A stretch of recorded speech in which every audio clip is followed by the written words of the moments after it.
Welcome. I'm Adam from SpiderOak, and I'm joined here by Matt from SpiderOak and the DPA. Hello, nice to be here. So today, on this Firewall chat, we've got a really important topic to discuss, which is net neutrality. So Matt, can you give us a quick overview of what net neutrality is and why this is something that's in the news so often? So net neutrality, which is short for network neutrality, is the concept that internet service providers, or ISPs, should remain neutral and allow equal access to their networks for services across the network. So, for example, your cell phone provider shouldn't be able to block services that compete with services perhaps offered by your cell phone provider. So why is this important? I mean, it seems from a business perspective that maybe your internet service provider or your cell phone company could use a repeal of net neutrality as a way to enhance their business or make special deals that they could give to their customers. Well, that's the argument that ISPs are making, sure. So the current net neutrality rules were enacted in 2015. Prior to that, we saw AT&T, Verizon, Sprint blocking Google Wallet, preferring their customers to use their own service, which is not as widely adopted.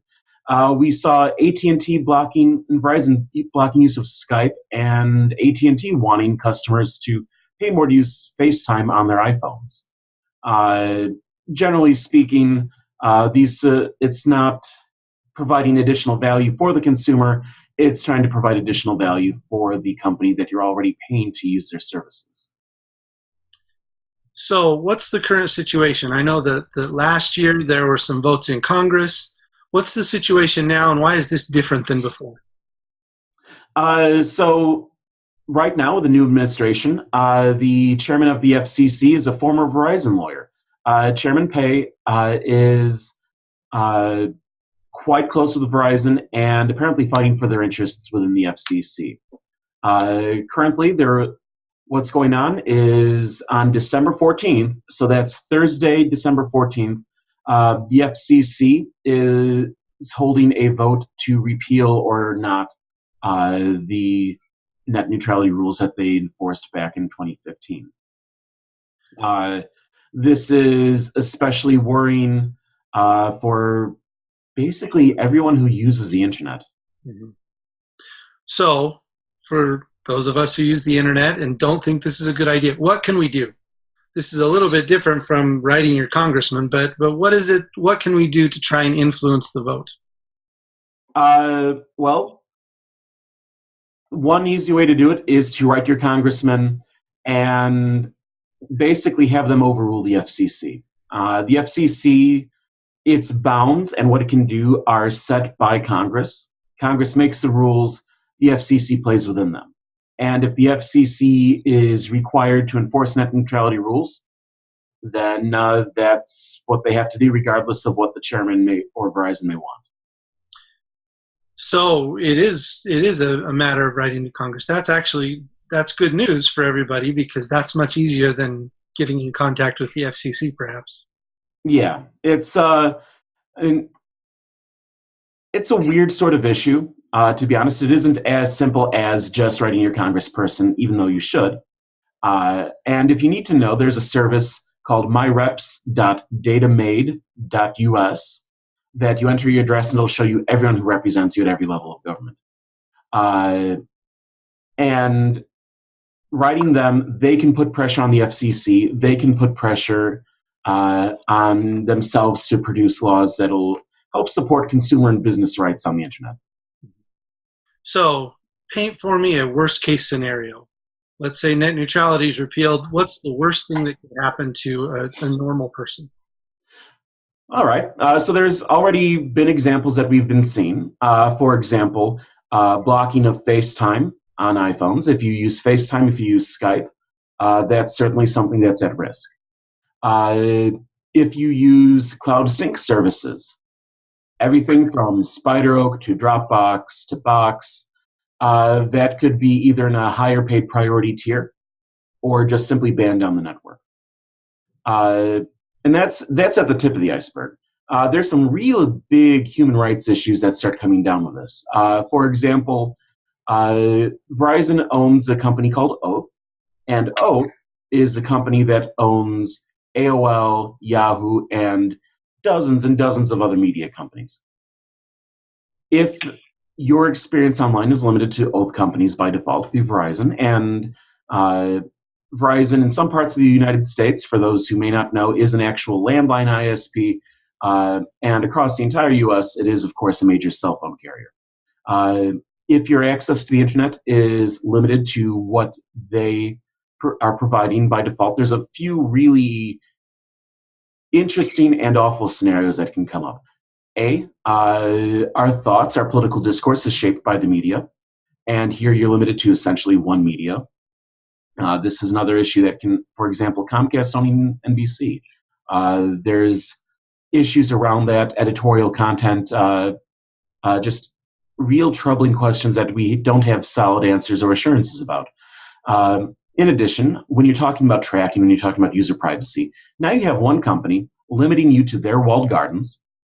So you have ISPs tracking users, which protections for ISPs tracking users was recently rolled back by the FCC and Congress in February of this year.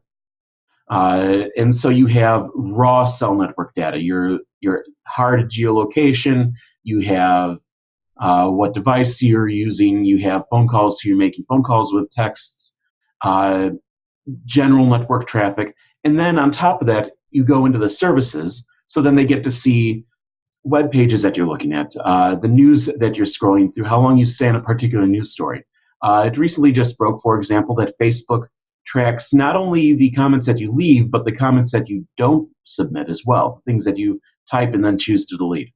Now you have media, this large media conglomerate that has a capability to track you essentially from that point, half-typed things in a web browser, half-typed searches, to full searches, to watching as you scroll through pages, all the way down to physical details of your device. And with no oversight, no control. And generally speaking in America, the idea has been that you opt out of this. If you don't like it, you can opt out. Here with the ISP vertical integration with media companies, in most of the US, there's only one or two ISPs in town that are simply, they're the only ones available. And if you're locked in, the wealthy, sure, they might be able to pay to get out of it. But is now freedom and privacy a privilege for the wealthy? It raises a lot of very painful and difficult questions, on top of basically most of the tech community needs FCC. SpiderOak needs FCC. Most of the companies that SpiderOak works with, most of the major media companies, even say, for example, Google and Facebook, they'd prefer to have net neutrality. This is something that really hurts essentially everyone in America. You know, I spent quite a few years after college in East Asia, and this reminds me a lot of the situation in China. The government can decide which service providers can get through the Great Firewall, and if they don't like the content you're allowing through, then they just block you. Exactly. It's not quite on that level, but gosh, it sure feels like it. You know, I was actually speaking at a net neutrality rally yesterday, and the phrase that kept coming up is the privatization of repression. And that's a road that, you know, we don't want to go down, and we should contact our congressmen, have them push on the FCC to not allow this. All right. Could you give that web address one more time? The way that we yes, that's myreps, so myreps .datamade, DATAMADE.us. All right. Thanks so much, Matt. We'll do a follow-up with you after Thursday, and maybe we'll be able to celebrate a little bit. I'm hoping. All right. Thanks again. Thank you.